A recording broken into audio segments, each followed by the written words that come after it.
Hi there. Just wanted to share a few thoughts with the world. You know, I created this Veritas heart idea to start a conversation that I think is needed. At the very least, one I've been wanting to have most of my life. And I stopped because I got scared. Because I was worried what people would think if I said too much, if I said the wrong thing, if I stepped out of theological bounds, worried what people who don't believe would think, it sounded too weird. And I've spent years trying to figure out how to thread the needle. But the whole idea is to share truth from your heart. Veritas means truth. It's a word I used to share with my brother, reminding him to speak the truth when you don't know what else to do. The ideas I've been so afraid of really just come down to one thing, and that's that I think God might be better than we think He is. Even the best of us, you know, the most educated and the most doubtful, we stuff God into this little box that He just doesn't fit in. If you're hurting, if you're struggling in life, which, let's face it, we all are, you feel like God's abandoned you, or it can't possibly be real because of the ugliness that you've seen. What if the reason you can't see Him is because you're swimming in Him?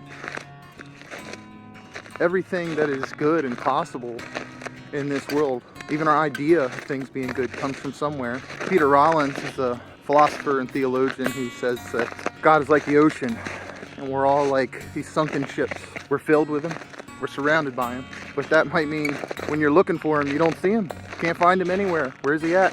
You might be swimming in Him. I've always wanted to help people see God in a better light, because we all need hope. And as I've spent more and more time studying, looking at different ideas, I just found more and more beauty in God and in the Bible. A collection of writings that has been problematic for people for good and bad reasons throughout history.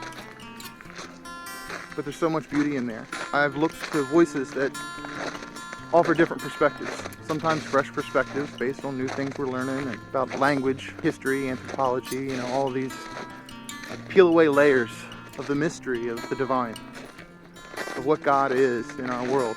And some of it's complicated and deep, and I worry about that too. If I lose people sharing something that sounds way too complex. At the end of the day, all that matters is that we're here and that we love each other.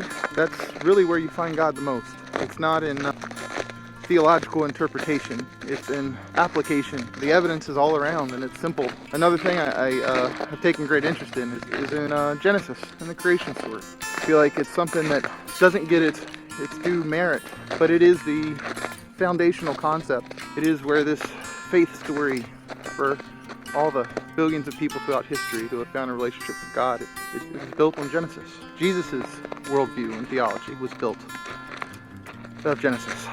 And creation is all around. It's worth looking into what else is in that seemingly short and small story. What is baked into that poem? It's written with a poetic structure that's laced with threes and sevens and sets of this and that. Little details that in English we might miss, but it's a brilliant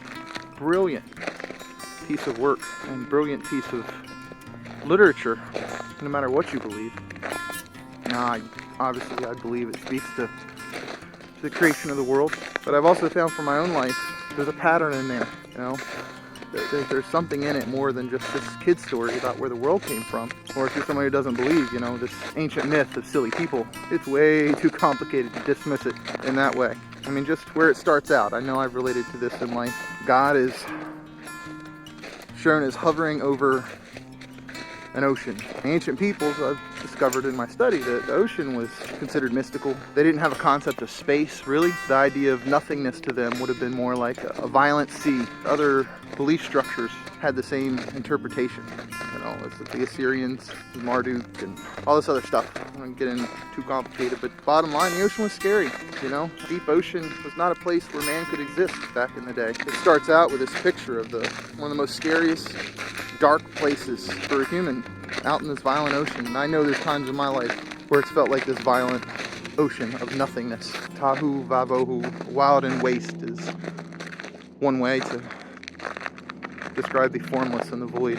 Flash forward several thousand years and you get this story of Jesus in a boat with a bunch of scared people in the middle of violent waves and winds and a storm. And he says, peace, be still. You know, it kind of looks a little bit like Genesis to me. It kind of looks a little bit like those early verses where God didn't create the world out of nothingness. He created the world we know it out of a mess, which rings true throughout a lot of the stories in there. And I find comfort in that. The first thing God did to create the world is he was present with it. I've been trying to learn from that. I've been trying to learn to be present with my own life, to see all the emotions, you know, like the weather blowing to and fro, fear and ideas and anxieties and all the little things that bubble up out of the human mind, the human subconscious, the human heart. This ocean of waves, this uncontrollable, untamable, formless space inside. And just learn to sit with it.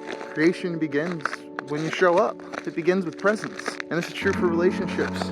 You know, human beings are masters.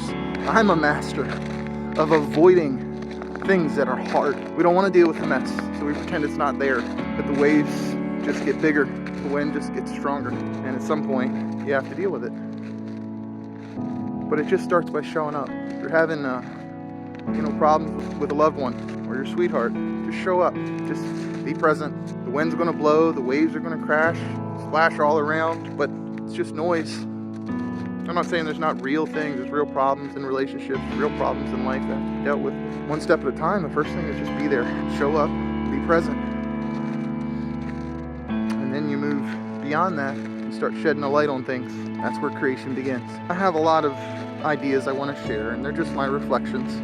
I'm not a theologian. I'm not some, great teacher or anything, but man, I think there's beautiful stuff in the Bible that we're missing, and I want to talk about it. I'm looking for other people that want to talk about it. I'm looking for people who have questions. I'm looking for people who are trying to make sense of things. Bottom line, if you're not seeing the beauty, if you're wanting to see more beauty, be a part of the conversation. Don't live in fear. Don't avoid. Just be present. Say, here I am. I can't tell you how many years I've thrown away being afraid. Why? Because I think God's bigger than we give him credit for. What if he's better? What if he's better than you think? What if he's better than I think? What if I can't build a box big enough to hold it? And I think those are worth exploring. And it's a blessing to your heart when you see beauty, when you see that ancient people dealt with the same questions and problems and struggles that we have now. There's some hope in that, I think. I just wanted to share this video, get back to putting my thoughts out there. I know I'm not anything real super special, just a guy who thinks too much. I want to have a conversation. I want to have conversations that we're not having right now. I invite anyone and everyone into the conversation. Everyone is welcome at the table. Wherever you're at, be blessed today. Be present. Don't take anything for granted. All right. I'll catch you later.